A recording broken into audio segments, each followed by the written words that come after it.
Well, hello everyone, and welcome to this edition of On the Horizon. All I can think of is fun with flags. No, we're better than that. So we are super excited once again because we get excited about every guest that we have. But today our guest is actually Gordon. People probably don't know that. Pete Probably not. Deans. Yeah, that's true. I thought you were about to That's say true. gorgeous Pete Deans, and I was That like, too. that works too. That fits. So, Yeah. and today we're going to just talk to him about kind of what he does and then how he touches and changes the world outside the walls. But you have probably seen him because he's on platform every Sunday. You've been part of the No Name Band since when or how long? 2002. 2002. You've been putting up with Michael a long time. And him with me. Yeah.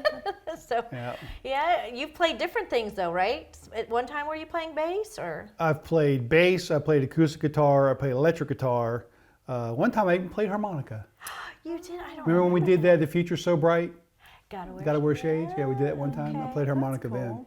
I wish he'd let me bring it back, but Oh, well, He won't let me do it. if you all ask. Yeah. Everybody keeps asking, when's More he going to harmonica, play the more harmonica harmonica. again? So you do that. One thing that you do around here that people probably may not know is any electrical work that, and we tend to demand a lot of electric outside and inside, and Pete, we need more power, arr, arr, arr. So he is our go-to guy, because is your title electrician, or do you have like some fancier? I'm an electrical contractor. Oh, that's it. Electrical Okay, so I'm a state contractor. certified electrical contractor, and I Okay. do home entertainment systems. Okay. So, so basically, in a nutshell, electrician covers Okay. it good enough, yeah. And the company you own is Gordon's Light and Sound? Yes. Okay.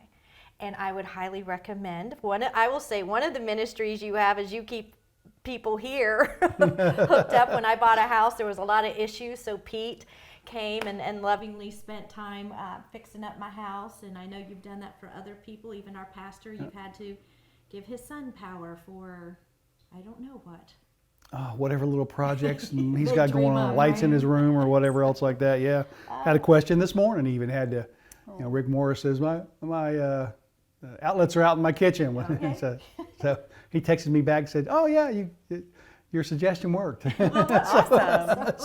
So that is one way that I'm aware that you touch and change the world. But because you have your own business, I'm sure there's clients or, there's other good things that I know that you're out doing, not related to your job, that you will share stories about how God has led you. So we just want to give you a platform to kind of share that if you have any stories or...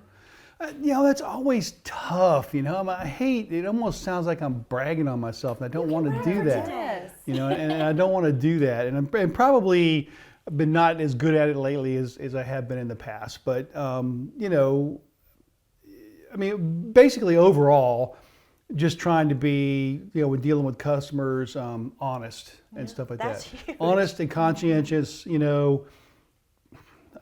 As much as possible, tell them the truth. I know guys that will try to scare you. Oh no, you got to fix this. Your whole house is going to burn down. So that kind of stuff.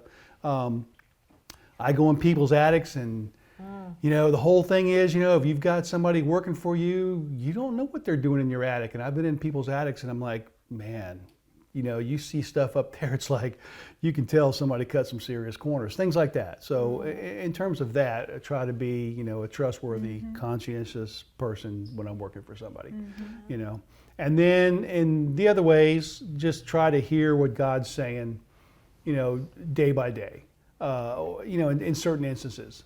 Well,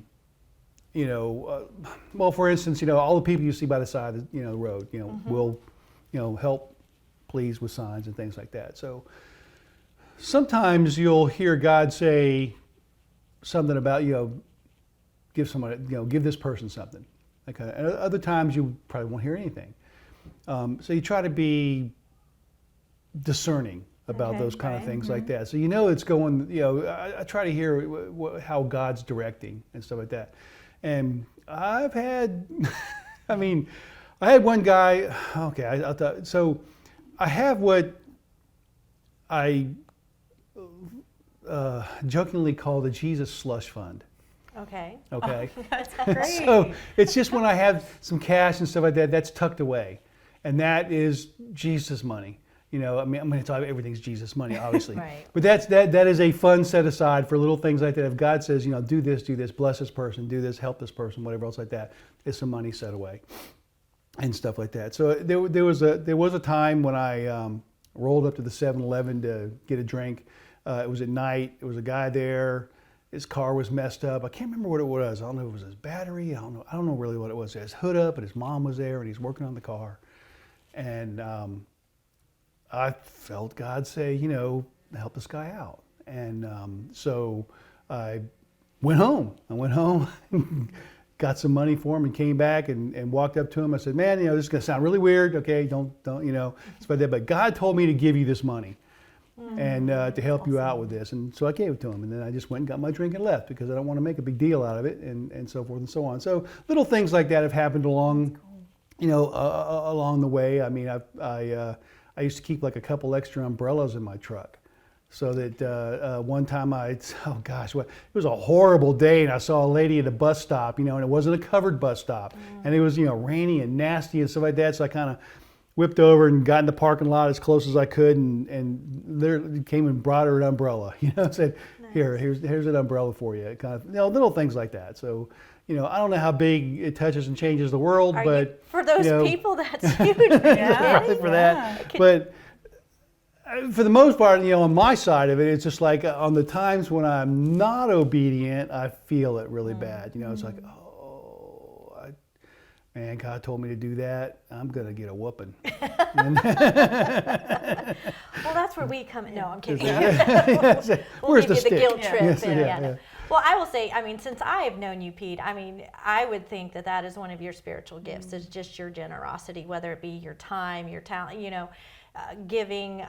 You know, Jeff has often told us, you know, you have to plan to be generous. It just doesn't happen. So the fact that you've got a slush fund or you had extra umbrellas, I mean, those are all prompting that then God opens the door for you. And I mean, that's just one of the cool things you bring to the body and house. But then we know that you're our outpost. And again, being an honest businessman is huge. That is not everybody, you know, and contractors, you know, you think about that as a single woman, letting any contractor in my house is scary, but to know that I can trust somebody, you know, and even say, hey, here's the code. I don't have to be home. You get in and do that. That is a huge, that's a huge gift. And yeah, so, you know, you keep doing what you're doing. And one of my other favorite stories, I'll brag on you a little bit, and hopefully it won't make you feel bad, but it was the Sacrifice Sunday when Jeff asked us for our shoes.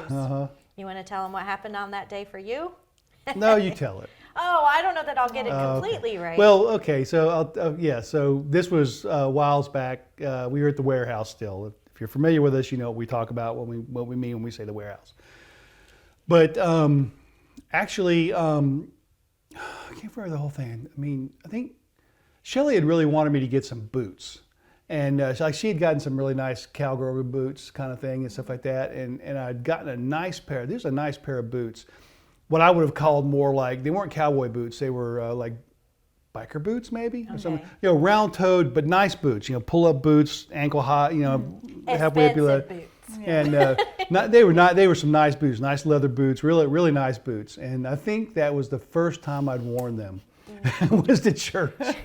And it was the Sacrifice Sunday. It's where I forget whether some ministry downtown Orlando was that? Store? We gave our shoes to. Yeah, and they needed shoes to give to people who had no shoes and needed shoes.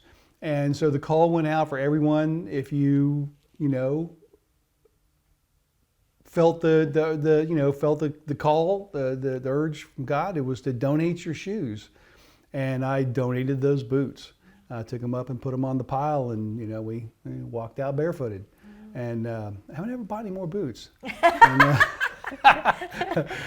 not for any reason like that. I just haven't gotten around to it, you know. But anyway, Afraid you'll be asked to give them but away those again, were huh? yeah, and yeah, it was and that was a really emotional, spiritual kind of day, because I mean, it was just, that was not done lightly, because it wasn't like it was my only shoes up there. There was a pile of shoes up there. Everybody, it seemed like, brought their shoes up there. And that's one of those so- Sundays that everybody remembers and continues to talk about. Exactly, yeah, because it God was a moved in a mighty moving way day. It really that was day. God moving, and you know, it was one of those things. Is I'm sure it blessed a lot of people down there at Restore Orlando because, you know, all of a sudden they got a, you know, pile of shoes in for people who you know, needed shoes. Right. I think And- Jeff's call was, you only have 2 feet. I'm sure you have more than one pair of shoes in Yeah. your closet. You have more than you need. And Yeah. so the call, you know, to sacrifice is to sacrifice. It's to sacrifice sometimes. Not Well, give you out know. of abundance, right? Well, it's So- like, you know, like David said, he says, I won't give a sacrifice. I just dropped my antenna, I'm sorry. I won't give a sacrifice that costs me nothing. And so I think about that a lot of times is you know, it's called a sacrifice for a reason. Because it, you know, if it, I mean, a lot of times we do, you know, give out of our abundance. Right. But sometimes in terms of abundance, like you say, you have more than one pair of shoes, but do you have a special pair of shoes? You know, and that was kind of, You that was a did. special thing. Those boots were like, man. Yeah.